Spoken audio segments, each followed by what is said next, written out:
Hello everyone, स्वागत करता हूँ आपका फिर से अपनी एक नई वीडियो में। इस वीडियो के माध्यम से मैं आपको बहुत ही इम्पोर्टेंट जो आपके लगभग एग्ज़ाम में आने की संभावनाएं हैं, जो एक कॉन्सेप्ट का काम करती है और जो चीज़ें हमारी क्लियर नहीं हो पाती हैं, हमें ऊपर ऊपर से पता होती हैं, वो मैं यहाँ पर समझाने का प्रयास करूँगा। वीडियो बहुत इंपॉर्टेंट होने वाली है, इसलिए वीडियो को ज़रूर देखें। और एक मेरी आपसे रिक्वेस्ट है कि वीडियो को जब भी देखें आप 720p में देखें, क्योंकि जो है अंदर जो पिक्चर्स हैं वो फट जाती हैं। जैसा कि आपको पता है 20 अगस्त को आपका एग्ज़ाम है, 10 दिन जो हैं आपके शेष रह गए हैं। इसमें आपको अपनी तैयारी को बहुत ज़्यादा धार देने की ज़रूरत है।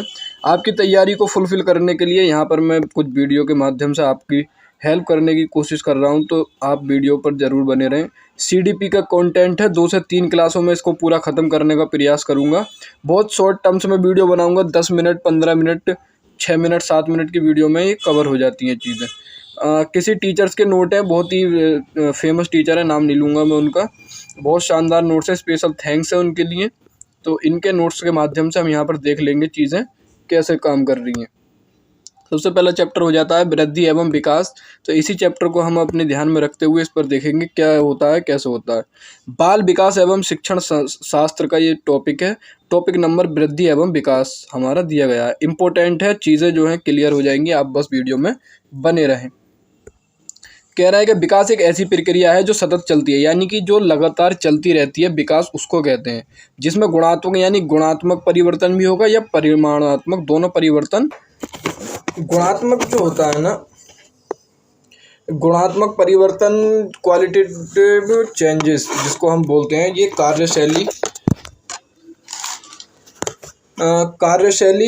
कार्य क्षमता को बताता है कि आप में कितने कार्य कर सकते हो, कितनी कार्य क्षमता आपकी है। परिमाणात्मक जो परिवर्तन होते हैं वो अपने हमारी हाइट को बताते हैं, वजन को बताते हैं, शरीर के स्ट्रक्चर को बताते हैं, शेप को बताते हैं।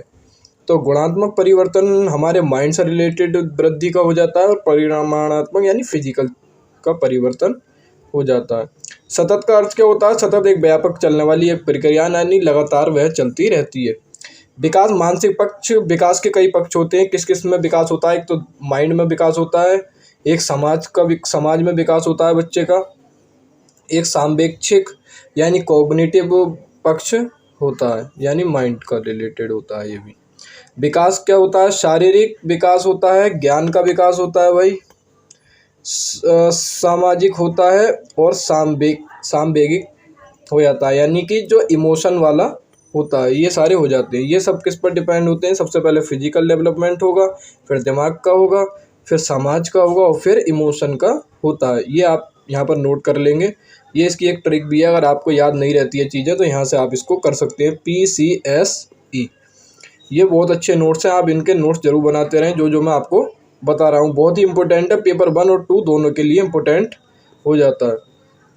फिजिकल डेवलपमेंट, वही हाइट, वेट, साइज, शेप, सारे फिजिकल यानी भौतिक परिवर्तन हो जाते हैं हमारे।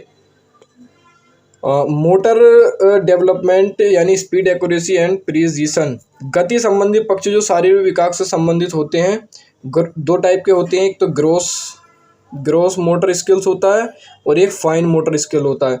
ग्रोस मोटर स्किल क्या होता है? यानी कि जो मसल्स होती हैं हमारी, बड़ी मसल्स, स्थूल गतिक यानी कि गति, बड़ी, स्थूल मान होता है बड़ा, बड़ी मसल्स होती हैं, या फिर आर्म की बड़ी मसल होगी, लेग की बड़ी मसल होगी। ये सारी मसल्स जो होती हैं ये हमारी मोटर कहलाती हैं, या फिर एक शरीर का जैसे विकास अगर हम करें तो जैसे कोई हड्डी बढ़ गई, कोई कुछ बढ़ गया, ये सारी मोटर में आती हैं, मसल्स होती हैं। फाइन मोटर जो होती हैं छोटी छोटी होती है, जैसे आँख की मांसपेशियाँ हो गई, हाथ की मसल्स हो गई, छोटी छोटी मसल्स हो जाती हैं। ग्रोस टू फाइन में डेवलपमेंट होता है, यानी छोटे से बड़े में डेवलपमेंट होता है। ग्रोस मोटर स्किल यानी स्थूल गति कौशल, क्या? घुटनों के बल चलना, ये हमारा ये आपको याद रखना है। ये डायरेक्ट क्वेश्चन पूछ लेता है यहाँ से, तो ये आपको याद रखना है। घुटनों के बल जो चलना होता है हमारे ग्रोस मोटर स्किल्स होती है। खड़े होकर चलना भी और दौड़ना कूदना, ये सब ग्रोस मोटर स्किल्स में आते हैं। फाइन मोटर स्किल्स में क्या आते हैं? उंगली और अंगूठे के जरिए कुछ उठाना, कुछ जैसे हम उठा लेते हैं कुछ भी चीज़, एक उंगली से हम कुछ उठा दें, एक हाथ से कुछ उठा दें, रेत में पैरों की उंगलियों को घुमाना, ये सारी छोटी यानी छोटी मसल्स में फाइन मोटर स्किल्स में आती हैं। अच्छा, अब आता है कोग्निटिव डेवलपमेंट। कोग्निटिव डेवलपमेंट क्या होता है? संज्ञानात्मक पक्ष में विकास से अर्थ मानसिक क्षमताओं के विकसित होने से है। संज्ञान का अर्थ होता है बौद्धिक क्षमता यानी सोचने समझने की क्षमताओं का विकास होता है। जैसे सोचना, तर्क करना, कल्पना करना, मेमोरी, भाषा विकास, ये सारे इसमें आ जाते हैं। तो इसको आप यहाँ पर याद रखेंगे। ब्रेन क्या होता है, दो टाइप का होता है, एक लेफ्ट होता है, एक राइट होता है। लेफ्ट जो होता है हमारा वो लॉजिकल चीज़ों को सोचता है। राइट ब्रेन जो होता है वो क्रिएटिव चीज़ों को सोचता है यानी रचनात्मक। लॉजिकल ब्रेन बोले तो साइंस, मैथ, लैंग्वेज इत्यादि चीज़ें यहाँ पर सोचते हैं हम। और इधर ड्राइंग, म्यूज़िक, डांस, कलाकारी वाली यानी क्रिएटिव चीज़ों को हम इधर सोचते हैं। सोशल डेवलपमेंट आता है अगला टॉपिक। अगला क्या बोलते हैं इसको, टॉपिक ही हो, टॉपिक नहीं है ये, जो भी है। सोशल डेवलपमेंट समाज के अंतर्गत निहित नियमों का अनुपालन करना, यानी अगर आप समाज में आप अगर पैदा हुए हैं तो किसी समाज में तो रह रहे होंगे, उसके अनुकूल उसका अनुपालन करना क्या कहलाता है, सोशल डेवलपमेंट कहलाता है। आप किसी मोहल्ले पड़ोस में रहते हैं तो वहाँ पर कुछ रूल्स फॉलो होते होंगे कि यहाँ पर 10 बजे से पहले सो जाना या जो भी। तो ये हमारे समाज के अनुकूल चलने की प्रक्रियाएं होती है। इमोशनल डेवलपमेंट क्या होता है भाई, रेथस के अनुसार, रेथस कोई फिलोसोफर होंगे, उनके अनुसार भावना है जो हमारे अंदर रंग भरती है। इमोशन, सही बात है, जो हमारे अंदर भावना भरते हैं। किसी को देखकर कोई हमारे अंदर चीज़ों का बनना, किसी अच्छे आदमी को देखकर चीज़ों का बनना, बुरे आदमी को देखकर चीज़ों का बनना, और उसके प्रति हमारी धारणा क्या कहलाती है, इमोशन कहलाती है। इमोशन के साथ साथ चीज़ें आ जाती हैं वृद्धि में, कि वृद्धि भाई इमोशन की वृद्धि कैसे हो।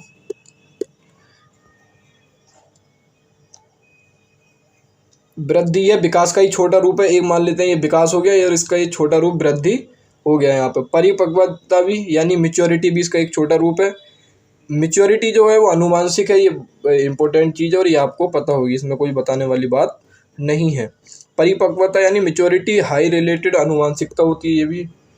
ग्रोथ में क्वांटिटेटिव यानी मात्रात्मक परिवर्तन होता है। मात्रात्मक का मतलब बताया था जो माइंड से रिलेटेड होता है। क्वांटिटेटिव वृद्धि, अब क्वांटिटेटिव में क्वांटिटेटिव जो होता है हमारा वो फिजिकल वाला होता है और क्वालिटेटिव हमारा माइंड से रिलेटेड होता है। तो क्वांटिटेटिव में क्या होता है, मोटा होना, पतला होना, लंबा होना, आकार में वृद्धि, ये सारी किसे दर्शाती हैं ये चीज़ें, ये इसी को ही तो दर्शाती हैं। किसको, क्वांटिटेटिव यानी कि मात्रात्मक। मात्रा बढ़ेगी किसी भी चीज़ की, यानी शरीर की मात्रा बढ़ेगी, शरीर की मात्रा बढ़ेगी तो क्वांटिटेटिव होगी, क्वांटिटी बढ़ेगी, और जिसको हम कहते हैं मोटा होना या पतला होना। क्वांटिटेटिव का अर्थ है जैसे हम गणना यानी मीज़र कर सकें। हाँ, हम अपनी लंबाई का, मोटाई का मीज़र कर सकते हैं। विकास में हम सभी हिस्सों का माप नहीं कर सकते, यानी हम कहाँ तक सोच सकते हैं इसका माप हमारे पास नहीं है। वृद्धि एक समय पर रुक जाती है, सही बात है। मोटा होना, पतला होना, लंबा होना ये एक समय पर रुक जाता है। विकास जो होता है वो गर्भ से कब्र पर बना रहता है। तो यानी कि हम एंड तक हमारा कुछ ना कुछ किसी चीज़ का विकास होता रहता है। जैसे बोलते हैं ना कि एक्सपीरियंस जो होता है मरते दम तक हमें मिलता रहता है। इसी के साथ वृद्धि को एक यूनिट यानी किलोग्राम के वगैरह माप सकते हो, लेकिन विकास को नहीं आकलन कर सकते हो, सिर्फ असेसमेंट कर सकते हैं। ये टॉपिक आप याद रखें कि टॉपिक नहीं, ये टर्म्स आप याद रखेंगे कि वृद्धि को हम केजी वगैरह में नाप सकते हैं, लेकिन विकास को यानी डेवलपमेंट को सिर्फ हम असेसमेंट यानी कि आकलन कर सकते हैं, इसके अलावा उसका कुछ नहीं कर सकते। वृद्धि क्या है, मात्रात्मक या परिमाणात्मक परिवर्तन दोनों हो सकता है। वृद्धि सामान्यतः शारीरिक परिवर्तनों से संबंधित है। वृद्धि का मापन सही से किया जा सकता है क्योंकि ये संकुचित यानी कि नैरो डोमेन होता है। वृद्धि में संरचनात्मक परिवर्तन शामिल है, यानी कि शरीर की संरचना से लेकर और एक समय बाद ये रुक जाती है। विकास क्या है, परिमाणात्मक के साथ साथ गुणात्मक परिवर्तन भी होता है। विकास को मापना कठिन है, इसका अवलोकन कर सकते हैं, सिर्फ ऑब्जर्वेशन या असेसमेंट, अवलोकन या आकलन कर सकते हैं। क्योंकि विकास एक रूप व्यापक है, यानी बहुत बड़ा है। विकास कैसे भी दिमाग की सोचने की शक्ति, क्या सोच रहे हो, क्या कर रहे हो, खुद नहीं पता, तो ये हम नहीं माप सकते हैं। विकास में प्रक्रियात्मक यानी फंक्शनल परिवर्तन शामिल है और वह निरंतर चलता रहता है, यानी तरीके में बदलता हुआ और चलता रहता है। अब भाई परिवर्तन देख लो, वृद्धि में और विकास में क्या परिवर्तन है। ये व्यापक लिखा हुआ है, हालांकि ये विकास है यहाँ पर। तो वृद्धि क्या है, मात्रात्मक या परिमाणात्मक परिवर्तन है, और विकास क्या है, परिमाण के साथ साथ गुणात्मक परिवर्तन भी इसमें शामिल है। वृद्धि सामान्यतः शारीरिक परिवर्तनों से यानी शरीर की लंबाई मोटाई से है, जबकि विकास से आशय शरीर के विभिन्न शारीरिक चीज़ों से होता है। वृद्धि का मापन सही से किया जा सकता है, ये सारी चीज़ें मैंने आपको बता दी। अभी एक बहुत इंपॉर्टेंट टर्म्स आ जाती हैं कि क्या हमारी जो स्टेजेस होती हैं, किस स्टेज में बच्चा क्या क्या कर सकता है। तो 4 टाइप की स्टेज जो है वो CDP में हमारी डिस्कस्ड हैं। पहली जिसमें आ जाती है शैशव अवस्था, जिससे 0 से 2 वर्ष हमारी एज बच्चे की रहती है। उसके बाद अर्ली चाइल्डहुड यानी बचपन, पहले वाला बचपन थोड़ा सा, जिसकी एज यहाँ पर निर्धारित है 2 से 6 वर्ष। इसके बाद तीसरी एक एज आती है उत्तर बाल्यावस्था यानी बचपन के बाद वाली, जिसकी एज निर्धारित है 6 से 12। और एडोलसेंस यानी किशोर अवस्था, जिसकी एज यहाँ पर निर्धारित है 12 से 18 वर्ष। WHO यानी वर्ल्ड हेल्थ ऑर्गेनाइजेशन का मानना है कि 10 से 19 वर्ष के आयु में वर्ग को किशोर अवस्था के अंतर्गत आता है। किशोर अवस्था जो 12 से 18 होती है। धीरे धीरे एक एक करके समझ लो इनको, बहुत इंपॉर्टेंट है और लगभग कहीं ना कहीं क्वेश्चन जरूर टकराएगा, तो गलत ना हो और बहुत ही आसानी से आप इसको समझ लें।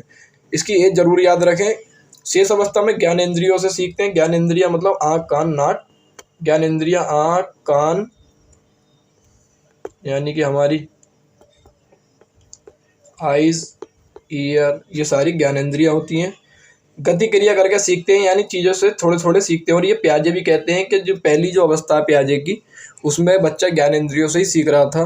प्याजे की मैंने पूरी थ्योरी आपको पढ़ा रखी है बहुत इंपॉर्टेंट तरीके से, बहुत छोटी वीडियो में, तो उसको आप ज़रूर देख लें।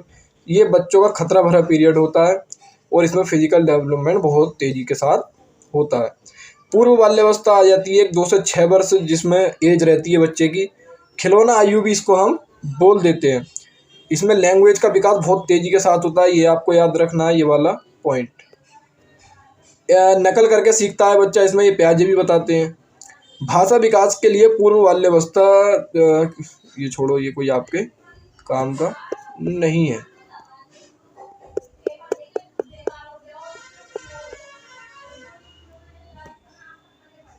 उत्तर बाल्यावस्था क्या होती है? 6 से 12 वर्ष की एक हमारी एज हो जाती है।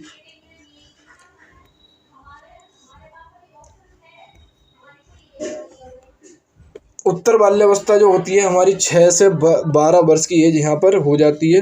टोली अवस्था इसको हम बोलते हैं, टोली अवस्था, गेम एज, ये जो भी है सारे पॉइंट आप बस इनको पढ़ लेंगे तब आपकी चीज़ें क्लियर हो जाएंगी। इसका स्क्रीनशॉट जरूर ले लेंगे आप, अगर इसको नहीं नोट करना चाह रहे हैं तो इसका स्क्रीनशॉट ले लो, बस इससे भी काम चल जाएगा। किशोर अवस्था क्या होती है?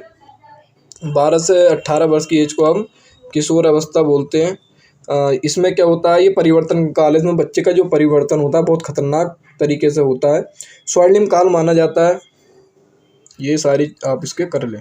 अब ये क्या है? पुल कौन सा? ब्रिज किसके बीच? इधर एडल्टहुड, इधर चाइल्डहुड, इधर किशोर अवस्था, इधर बचपन, और ब्रिज किसके बीच में? एडोलसेंस यानी कि किशोर अवस्था। एक तो नेचर चेंज होगा इधर नर्चर क्या होता है? इन्वायरमेंट से सीखता है। एक बच्चा खुद से, एक इन्वायरमेंट से सीखता है।